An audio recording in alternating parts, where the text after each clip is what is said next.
familias de verdad, yo tengo igual, hasta 3.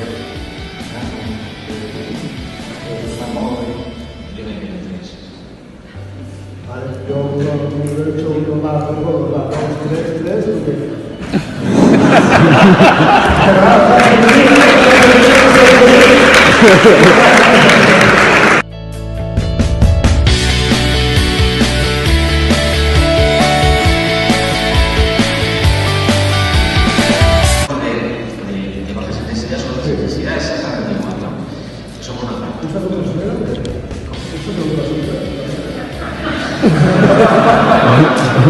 Te voy a convencer rápido. Fíjate si...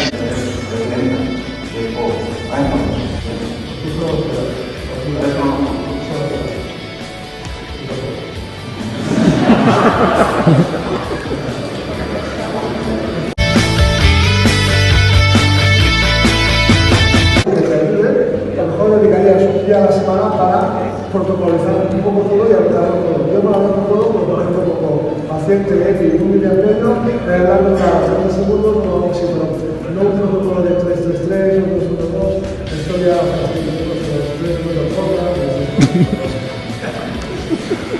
¿Alguien quiere llamar algo?